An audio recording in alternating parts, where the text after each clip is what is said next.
কি আছে? রাসূল সাল্লাল্লাহু আলাইহি সাল্লাম সাহাবাদেরকে উত্তর দিলেন, হে আমার সাহাবারা, এটা হচ্ছে একটা মুক্তার প্রাসাদমালা, যে প্রাসাদে লাল পান্নার তৈরি 70টি ভবন রয়েছে এবং প্রতি ভবনে সবুজ পান্নার 70টি করে কক্ষ বা ঘর রয়েছে। প্রতি পালঙে একটি করে বিছানা রয়েছে। প্রতি বিছানায় 70 রঙের কালারের সাজসজ্জাময়ী জান্নাতি হুর রমণী ও ইমানদার মুমিনের জন্য রয়েছেন। সুবহানাল্লাহ। শুধু তাই নয়, ওই জান্নাতুল আদনের মধ্যে 70টি দস্তরখানা থাকবে। প্রতি দস্তরখানায় 70 প্রকারের খাবারের আইটেম থাকবে। সুবহানাল্লাহ। আল্লাহ রাব্বুল আলামিন বলেন, রাসূল সাল্লাল্লাহু আলাইহি ওয়াসাল্লাম বলে দিয়েছেন যে ওই জান্নাতের আদনের যে খাবারগুলো আছে এগুলো পরিবেশন করার জন্য 70 জন পরিচালকা থাকবে। সুবহানাল্লাহ। ইমানদার মুমিনের জন্য এত ঘোষণা দিয়েছেন, এত নাজ নিয়ামত আল্লাহ রাব্বুল আলামিন জান্নাতের মধ্যে রেখেছেন। তো সম্মানিত হাজিরিন, আমরা যদি সেই জান্নাতে কি যেতে চাই কি চাই না? অবশ্যই যেতে চাই। আল্লাহ রাব্বুল আলামিন হাদিসে কুদসির মধ্যে বলেন, আমি আমার নেককার বান্দাবান্দীদের জন্য জান্নাতের মধ্যে এমন কিছু নিয়ামত রাজি লুকায়িত রাখেছি যা কোনো চক্ষু দেখেনি, কোনো কর্ণ শ্রবণ করেনি, কোনো মানুষের অন্তরে তার ধারণার উদ্রেক হয় নাই। সুবহানাল্লাহ।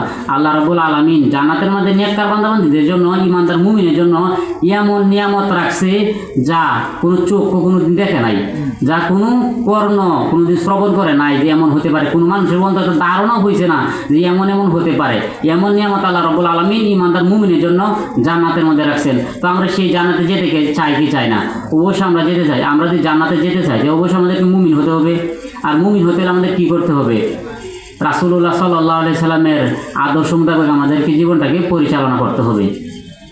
তা একটা ইমানদার মুমিন কি কখনো ইচ্ছাকৃতভাবে সালাত ত্যাগ করতে পারে? কখনোই ইচ্ছাকৃতভাবে ফরজ নামাজ ত্যাগ করতে পারে না। ইমানদার মুমিন হওয়ার জন্য কিছু গুণাবলী প্রয়োজন হয়, আমল করতে হয়। তো ইমানদার মুমিন হওয়া কিন্তু সহজ, আমরা যদি চাই তাহলে সহজ। যে একটা ব্যক্তি যদি 5 ওয়াক্ত নামাজ একাধারে 40 দিন তাকবীরের সাথে পড়ে, তাহলে আল্লাহ রাব্বুল আলামিন তাকে জাহান্নাম থেকে এবং মুনাফিকি থেকে মুক্তি দিয়ে দেন। সুবহানাল্লাহ। আর তাকবীরের সাথে পড়লে বলা হয়েছে খয়রুদ দুনিয়া ওয়া মা হিয়া, যে ব্যক্তি তাকবীরের সাথে নামাজ পড়বে, তাকবীরের নামাজ পড়ার ফজিলতটা কেমন, যে দুনিয়া এবং দুনিয়ার মধ্যে যত সম্পদ আছে সকল কিছু হতে উত্তম।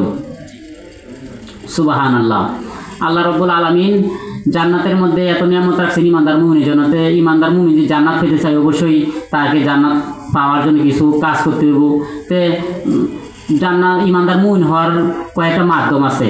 ইমানদার মুমিন হওয়ার আর কয়েকটা মাধ্যম হচ্ছে যে বেশি বেশি আল্লাহ জিকির করা। আল্লাহর হাদিস শরীফে আসছে যে রাসূল সাল্লাল্লাহু আলাইহি সাল্লাম বলছেন যে একবার সুবহানাল্লাহ বলা, আরেকবার আলহামদুলিল্লাহ বলা, যে খয়রুদ দুনিয়া ওয়া মা হিয়া, যে দুনিয়া এবং দুনিয়ার মধ্যে যা কিছু আছে সব কিছু উত্তম। অপর হাদিসে বলা হয়েছে যে আল্লাহ তাআলার কাছে অধিক প্রিয়, মিজানের পাল্লায় ভারী এবং উচ্চারণে পাতলা, মানে উচ্চারণ করতে কোনো কঠিন হয় না, সহজ। এমন একটা কালিমা হচ্ছে সুবহানাল্লাহি ওয়া বিহামদিহি সুবহানাল্লাহিল আযীম। তা আমরা সবাই এটা বেশি বেশি করে পাঠ করব। আরেকটা ইমানদার মুমিন হওয়ার বড় একটা মাধ্যম হচ্ছে পিতামাতার খেদমত করা। যা আল্লাহ রাব্বুল আলামিন বলেন, ওয়া কাদা রাব্বুকা আল্লা তা'বুদু ইল্লা ইয়্যাহু ওয়া বিল ওয়ালিদাইনি ইহসান। আমরা যদি এই আয়াতের দিকে তাকাই তাহলে আমরা দেখতে পাই যে আল্লাহ রাব্বুল আলামিন তার হকের পরে সর্বপ্রথমই পিতামাতার হকের ব্যাপারে গুরুত্ব দিয়েছেন।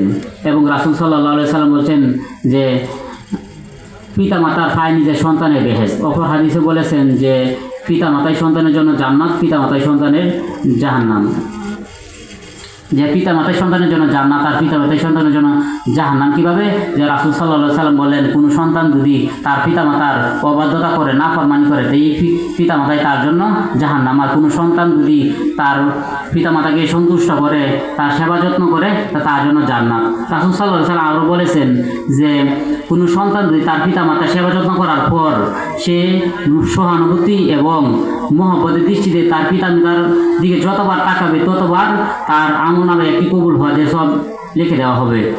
তখন সাহাবীরা জিজ্ঞেস করলেন, ইয়া রাসূলুল্লাহ, কোনো ব্যক্তি যদি তার পিতামাতার খেদমত করার পর প্রত্যহ 100 বার তার পিতামাতার দিকে তাকায়, তবু তার আমলনামায় প্রতি তাকানোর বদৌলতে 100 একটা কবুল হজের সব লেখা দেওয়া হবে? তখন রাসূল সাল্লাল্লাহু আলাইহি সাল্লাম, হ্যাঁ, যে মহাপবিত্র আল্লাহ তাআলার কাছে কোনো কিছুর অভাব নাই। সম্মানিত হাজিরিন, আমি যে একটা বিষয় নির্ধারণ করেছিলাম, ব্যাপক আলোচনা, সময় সংক্ষিপ্ত, আমার পরে অনেক মেহমান আছেন এবং নামাজের সময় হয়ে গেছে, তাই আপনাদের কাছ থেকে দোয়া চেয়ে বিদায় নিচ্ছি। আসসালামু আলাইকুম রহমতুল্লাহি ওয়া বারাকাতুহু।